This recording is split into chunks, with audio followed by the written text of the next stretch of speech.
ಇವಾಗ ನಾನು ಬೆಂಗಳೂರಿನಿಂದ ಶಿರಡಿಗೆ ಬಂದ ತಕ್ಷಣ ಮೊದಲು ರೂಮ್ ಮಾಡಿದ್ದೆ. ನೋಡಿದ್ರಿ ರೂಮ್ ಎಲ್ಲ ಮಾಡಿ ಆದಮೇಲೆ ಫ್ರೆಶ್ ಅಪ್ ಎಲ್ಲ ಆಗಿ ನಾನು ಇವಾಗ ಸಾಯಿಬಾಬಾ ದರ್ಶನ ಮಾಡಲಿಕ್ಕೆ ಹೋಗ್ತಾ ಇದ್ದೀನಿ. ಬನ್ನಿ ಶಿರಡಿ ಪೂರ್ತಿಯಾಗಿ ಕಂಪ್ಲೀಟಾಗಿ ನೋಡ್ಕೊಂಡು ಬರೋಣ. ನೀವು ಶಿರಡಿಗೆ ಬರ್ತೀರ ಅಂದರೆ ಶಿರಡಿಗೆ ಬರಲಿಕ್ಕೆ ನಮ್ಮ ಬೆಂಗಳೂರಿನಿಂದ KSRTC ಸ್ಲಿಪ್ಪರ್ ಕೋಚ್ ಬಸ್ಗಳ ವ್ಯವಸ್ಥೆನೂ ಇದೆ. ಅಷ್ಟೇ ಅಲ್ಲದೆ ಟ್ರೈನ್ಗಳ ವ್ಯವಸ್ಥೆನೂ ಇದೆ.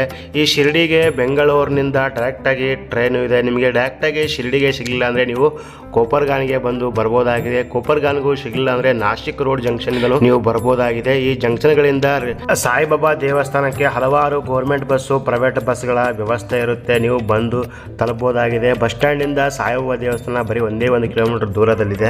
ಇವಾಗ ನಾನು ಸಾಯಿಬಾಬಾ ದೇವಸ್ಥಾನಕ್ಕೆ ಬಂದ ತಕ್ಷಣ ಸ್ಲಿಪ್ಪರ್ ಬಿಟ್ಟೆ. ಇಲ್ಲಿ ನೀವು ಫ್ರೀ ಆಗಿ ಸ್ಲಿಪ್ಪರ್ನ ಇಡ್ಬೋದು. ಯಾವುದೇ ಥರದ ಅಮೌಂಟ್ನ ಕೊಡೋ ಹಾಗಿಲ್ಲ. ಇನ್ನು ದರ್ಶನಕ್ಕೆ ಹೋಗ್ಲಿಕ್ಕೆ ನಮಗೆ 2 ಥರ ದಾರಿ ಇದೆ. ಒಂದು ನಾವು 200 ರೂಪಾಯಿ ಕೊಟ್ಟು ಹೋಗ್ಬೋದು, ಸ್ವಲ್ಪ ಬೇಗ ದರ್ಶನ ಆಗುತ್ತೆ. ಮತ್ತು ಎರಡನೇದು ಧರ್ಮ ದರ್ಶನ. ಈ ದರ್ಶನಕ್ಕೆ ನಾವು ಯಾವುದೇ ಥರದ ಅಮೌಂಟ್ ಕೊಡುವಾಗಿಲ್ಲ. ಡೈರೆಕ್ಟಾಗಿ ದೇವಸ್ಥಾನದ ದರ್ಶನವನ್ನು ಮಾಡಿಕೊಂಡು ಬರ್ಬೋದಾಗಿದೆ. ಆಲ್ಮೋಸ್ಟ್ ಧರ್ಮ ದರ್ಶನಕ್ಕೆ ಹೋಗಿ ಬೇಗ ದರ್ಶನ ಆಗುತ್ತೆ. ಶಿರಡಿ ನಾವು ಜಾಸ್ತಿ ಹೊತ್ತು ಕಾಯುವ ಅವಶ್ಯಕತೆ ಇಲ್ಲ. ದೇವಾಲಯದ ಒಳಗಡೆ ಯಾವುದೇ ಥರದ ಮೊಬೈಲು ಮತ್ತು ಎಲೆಕ್ಟ್ರಿಕಲ್ ವಸ್ತುಗಳು ನಾವು ತಗೊಂಡು ಹೋಗುವ ಹಾಗಿಲ್ಲ. ಇವಾಗ ನಾನು ದೇವಾಲಯದ ದರ್ಶನವನ್ನು ಮಾಡಿಕೊಂಡು ಬಂದೆ. ದರ್ಶನ ಎಲ್ಲ ಮಾಡಿ ಆದಮೇಲೆ ಸಾಯಿಬಾಬಾ ದೇವಾಲಯದ ಮುಂಭಾಗದಲ್ಲಿ ನಮಗೆ ಒಂದು ಚಿಕ್ಕದಾಗಿ ಪಾರ್ಕ್ ಸಿಗುತ್ತೆ. ಆ ಪಾರ್ಕಲ್ಲಿ ನಾವು ಸ್ವಲ್ಪ ಹೊತ್ತು ಕುತ್ಕೊಂಡು ರೆಸ್ಟ್ ಎಲ್ಲ ಮಾಡಬಹುದು. ದೇವಸ್ಥಾನದ ಕಡೆಯಿಂದ ಈ ಪಾರ್ಕ್ ಇದೆ. ಇಲ್ಲಿ ಯಾವುದೇ ಥರದ ಅಮೌಂಟ್ ಅನ್ನ ಕೊಡೋ ಅವಶ್ಯಕತೆ ಇರಲ್ಲ.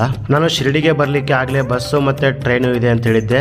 ಶಿರಡಿಯಲ್ಲೇ ಏರ್ಪೋರ್ಟು ಇದೆ. ನೀವು ಫ್ಲೈಟ್ ಮುಖಾಂತರ ಬರೋರಾದರೆ ಡೈರೆಕ್ಟಾಗಿ ಬೆಂಗಳೂರಿನಿಂದ ಶಿರಡಿಗೆ ನೀವು ಫ್ಲೈಟ್ ಟಿಕೆಟು ಮಾಡ್ಕೊಂಡು ಬರ್ಬೋದಾಗಿದೆ. ಮತ್ತು ನಾನು ನಿಮಗೆ ಆಗಲೇ ಹೇಳಿದೆ, ನಾನು ದರ್ಶನ ಮಾಡ್ಕೊಂಡು ಬಂದಿದ್ದೆ. ದರ್ಶನ ಮಾಡ್ಕೊಂಡು ಬಂದ ತಕ್ಷಣ ಹೊರಗಡೆ ನಾವು ಹಲವಾರು ಥರದ ಶಾಪಿಂಗನ್ನು ಮಾಡ್ಬೋದಾಗಿದೆ.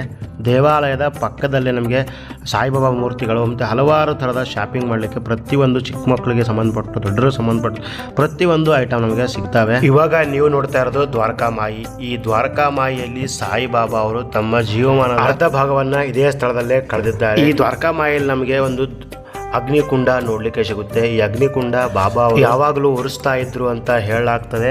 ಇವಾಗಲೂ ಸಹಿತ ಬಾಬಾ ಹಚ್ಚಿರೋ ಅಗ್ನಿಕುಂಡ ಇನ್ನೂ ಉರಿತಾ ಇದೆ. ಅದನ್ನ ಅದೇ ರೀತಿ ಕಾಪಾಡಿಕೊಂಡು ಬಂದಿದ್ದಾರೆ. ಈ ದುನಿಯಲ್ಲಿ ಸಿಗುವಂತಹ ಬೂದಿಯನ್ನೇ ಇಲ್ಲಿ ಬರುವ ಭಕ್ತಾದಿಗಳಿಗೆ ಪ್ರಸಾದ ರೂಪದಲ್ಲಿ ನೀಡಲಾಗ್ತದೆ. ನಾವು ಈ ದ್ವಾರಕಾಮಾಯಿ ಪಕ್ಕದಲ್ಲಿರುವಂತಹ ಮಹಾದ್ವಾರವನ್ನು ದಾಟದ ಮೇಲೆ ನಮಗೆ ಒಂದು ದಕ್ಷಿಣಮುಖಿ ಆಂಜನೇಯ ಸ್ವಾಮಿ ದೇವಾಲಯ ಸಿಗುತ್ತೆ. ಈ ಆಂಜನೇಯ ಸ್ವಾಮಿ ದರ್ಶನ ಮಾಡಿ ಆದ್ಮೇಲೆ ನಮಗೆ ಈ ಆಂಜನೇಯ ಸ್ವಾಮಿ ದೇವಾಲಯದ ಪಕ್ಕದಲ್ಲೇ ಚಾವಡಿ ಅಂತ ಇನ್ನೊಂದು ಪ್ಲೇಸ್ ನಮಗೆ ನೋಡಲಿಕ್ಕೆ ಸಿಗುತ್ತೆ. ಸಾಯಿಬಾಬಾ ಅವರು ತಮ್ಮ ಜೀವನದ ಕೊನೆಯ ದಿನಗಳನ್ನ ಈ ಸ್ಥಳದಲ್ಲಿ ಕಳೆದರು ಅಂತ ಹೇಳಲಾಗ್ತದೆ. ನನಗೆ ಚಾವಡಿ ಮುಂದೆ ಒಬ್ಬ ವ್ಯಕ್ತಿ ಮೀಟ್ ಆದೆ. ನೋಡಿ, ಆ ವ್ಯಕ್ತಿಗೆ ಒಂದು ಕಾಲಿಲ್ಲ, ಒಂದು ಕೈ ಇಲ್ಲ, ಆದರೂ ತಮ್ಮ ಸ್ವಂತ ದುಡಿಮೆಯಿಂದ ತಾವು ಬದುಕ್ತಾ ಕೈಕಾಲು ನಟಗಿದ್ರು ಭಿಕ್ಷೆ ಬಿಡ್ಕೊಂಡು ಬದುಕೋರು ನಾವು ಇವಾಗ ಜಾಸ್ತಿ ನೋಡ್ತಾ ಇದ್ದೀವಿ. ಇದೆಲ್ಲ ಆಗಷ್ಟೊತ್ತಿಗೆ ಸಾಯಂಕಾಲ ಆರತಿ ಸ್ಟಾರ್ಟ್ ಆಗಿತ್ತು. ಇಲ್ಲಿ ಆರತಿಗಳಿಗೆ ಬಹಳ ಪ್ರಾಮುಖ್ಯತೆ ಇದೆ. ಸಾಯಿಬಾಬಾ ಅವರಿಗೆ ಪ್ರತಿ ದಿವಸ 5 ರಿಂದ 6 ಆರತಿಗಳು ನಡೀತವೆ. ಒಂದು ಆರತಿಗೆ ನಮಗೆ ಟಿಕೆಟ್ ಬಂದುಬಿಟ್ಟು 600 ರೂಪಾಯಿಂದ ಸ್ಟಾರ್ಟ್ ಇದ್ದಾವೆ. ಇಲ್ಲಿ ಬಹಳ ಪ್ರಾಮುಖ್ಯತೆ ಹೊಂದಿರೋ ಆರತಿ ಅಂದರೆ ಬೆಳಗ್ಗೆ ನಡೆಯುವ ಕಾಕಡ ಆರತಿ. ಇದು ಮಾತ್ರ ಭಾಳ ಚೆನ್ನಾಗಿರುತ್ತೆ. ಶಿರಡಿಗೆ ಹೋದರೆ ನೀವು ಮರಿದಂಗೆ ನೋಡಿ.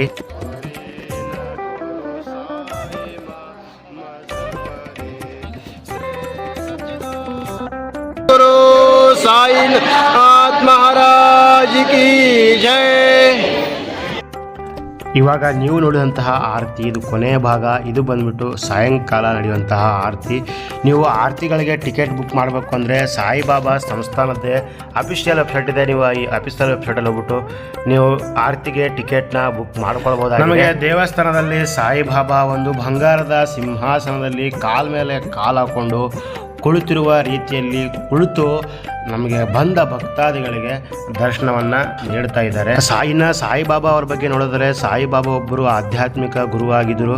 ಇವರು ಹಿಂದೂ ಮತ್ತು ಮುಸ್ಲಿಂ ಅನೇಕ ಜಾತಿಗಳು ಎಲ್ಲ ಜಾತಿಗಳನ್ನು ಒಂದುಗೂಡಿಸೋಕ್ಕೆ ಪ್ರಯತ್ನವನ್ನು ಪಟ್ಟಂಥವರು ಸಾಯಿಬಾಬಾ ಅವರು. ಸಾಯಿಬಾಬಾ ಅವರ ಹತ್ರ ಕಷ್ಟ ಅಂತ ಯಾರೇ ಬಂದರೂ ಅವರ ಎಲ್ಲ ಕಷ್ಟಗಳನ್ನ ನಿವಾರಣೆ ಮಾಡ್ತಾ ಇದ್ರು ಹೇಳಲಾಗ್ತಾ ಇದೆ. ಮಾಡ್ತಾ ಇದ್ದರೂ ಅಲ್ಲ, ಇವಾಗಲೂ ಸಹಿತ ಅದು ಮಾಡ್ತಾ ಇದ್ದಾರೆ ಅಂತಲೂ ಹೇಳಬಹುದು. ಶಿರ್ಡಿ ಸಾಯಿಬಾಬಾ ಅವರು ಹುಟ್ಟಿನ ಬಗ್ಗೆ ಅಷ್ಟೊಂದು ಕ್ಲಿಯರ್ ಆಗಿ ಗೊತ್ತಿಲ್ಲ. ಬಟ್ ಅವ್ರು ತೀರೋಗಿದ್ದು ಮಾತ್ರ ಅಕ್ಟೋಬರ್ 15, 1918ರಲ್ಲಿ.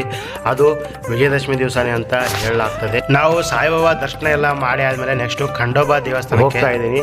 ಈ ಖಂಡೋಬಾ ದೇವಸ್ಥಾನಕ್ಕೂ ಸಾಯಿಬಾಬಾ ದೇವಸ್ಥಾನಕ್ಕೂ ಏನು ಸಂಬಂಧ, ಪ್ರತಿಯೊಂದು ಮುಂದಿನ ವಿಡಿಯೋದಲ್ಲಿ ಮಾಹಿತಿಯನ್ನ ಕೊಡ್ತೀನಿ. ನಾವು ಸಾಯಿಬಾಬಾ ದರ್ಶನಕ್ಕೆ ಹೋಗ್ಬೇಕಾದ್ರೆ ನಮಗೆ ಕೈಯಲ್ಲಿ ಹೂಗಳನ್ನ ಕೊಡ್ಲಿಕ್ಕೆ ಬರ್ತಾರೆ ಅಲ್ಲಿ ವ್ಯಾಪಾರಿಗಳು.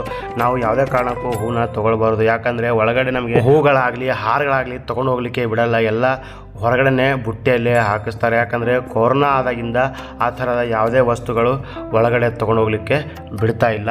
ಮುಂದಿನ ವಿಡಿಯೋದಲ್ಲಿ ಶಿರ್ಡಿಯಲ್ಲಿ ನೋಡಬೇಕಾದ ಸ್ಥಳಗಳು ಮತ್ತು ಖಂಡೋಬಾ ದೇವಸ್ಥಾನದ ಬಗ್ಗೆ ಮುಂದಿನ ವಿಡಿಯೋದಲ್ಲಿ ಹೇಳ್ತೀನಿ. ಚಾನಲ್ನ ತಪ್ಪದೇ ಸಬ್ಸ್ಕ್ರೈಬ್ ಮಾಡ್ಕೊಳ್ಳಿ.